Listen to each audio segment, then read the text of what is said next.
World news के sponsor हैं स्वागत, अदरक, लहसुन और मसाले 100% प्योर एंड हाइजीनिक। अस्सलाम वालेकुम, आदाब। मैं हूं खलील फरहाद। मेरे साथ देखिए वर्ल्ड न्यूज़। शुरुआत करते हैं हेडलाइन से। रूस के ड्रोन हमलों के बाद यूक्रेन में अफरा तफरी का माहौल। सदर ज़ेलेंस्की ने कहा, यूरोप की तरफ यूक्रेनी शहरियों की नकल मकानी की नई लहर का हुआ आगाज।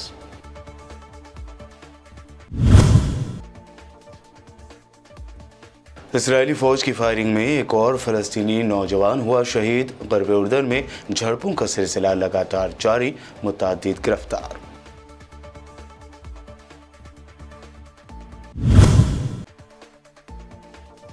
ऋषि सुनक को हराकर ब्रिटेन की पीएम बनने वाली लीज ट्रस को रास नहीं आई हुकूमत। सिर्फ 45 दिन हुकूमत चलाने के बाद पीएम के ओहदे से इस्तीफा देने का किया ऐलान।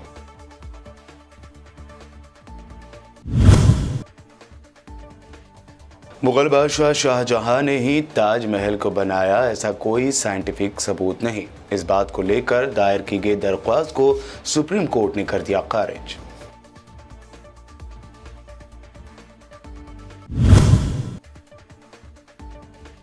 UN secretary general Antonio Guterres ने हिंदुस्तान में ही दिया मोदी हुकूमत को झटका। गांधी जी के इक़्तिदार पर चलने और माइनॉरिटीज़ के हुकूक का तहफ़्फ़ुज़ करने का दिया मशवरा।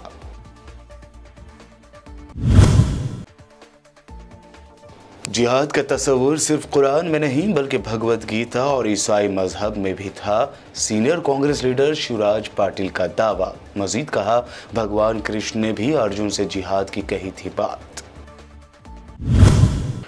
ये थे हेडलाइंस। बढ़ते हैं खबरों की तफसील की जानिब। रूस के ड्रोन हमलों के बाद यूक्रेन में अफरा तफरी का माहौल है। यूक्रेन के सदर व्लादिमीर ज़ेलेंस्की ने कहा है कि रूस की उन कार्रवाइयों के बाद यूक्रेनी शहरियों की यूरोप की तरफ नकल मकानी का एक नई लहर का आगाज़ हो गया है। सदर ज़ेलेंस्की ने यूरोपीय कौंसिल से खिताब करते हुए कहा है कि रूस की तरफ से यूक्रेन की तवानाई से मुताल्लिक़ तनसीबात पर हमलों ने यूक्रेनी पावर ग्रिड को मैदान जंग बना दिया है, जिसके बाद हैरान कुन हद तक यूक्रेनी शहरियों के एक यूरोप की तरफ नया इनक़िला शुरू हो गया है। सदर ज़ेलेंस्की के मुताबिक रूसी क़यादत ने यूक्रेन की तवानाई के सिस्टम को तबाह करने के लिए उसे मैदान जंग बनाने के अहकामात दिए हैं।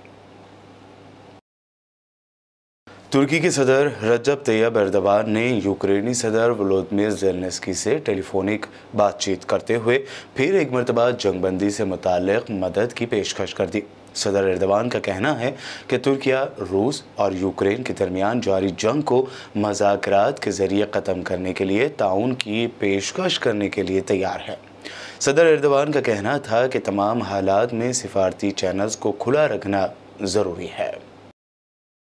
यूरोपीय यूनियन ने ईरान की ड्रोन बनाने वाली एक कंपनी और पासदारान इनकलाब के ब्रिगेडियर जनरल सईद आकाजानी समेत 3 सीनियर फौजी अफसरान पर पाबंदी आयद कर दी है। ईरानी ड्रोन कंपनी और फौजी अफसरों पर पाबंदी यूक्रेन जंग में मुबैना तौर पर ड्रोन फराहम करने के इल्ज़ाम पर लगाई गई है। यूक्रेनी फ़ौज का दावा है कि 13 सितंबर से अब तक 220 से ज़ायद ईरानी साख्ता ड्रोन गिराए जा चुके हैं। ईरानी फ़ौजियों और कंपनी को ब्लैक लिस्ट कर दिया गया है और उन पर सफरी पाबंदियां आयद करने के साथ एसेट भी उनके सीज कर दिए गए हैं।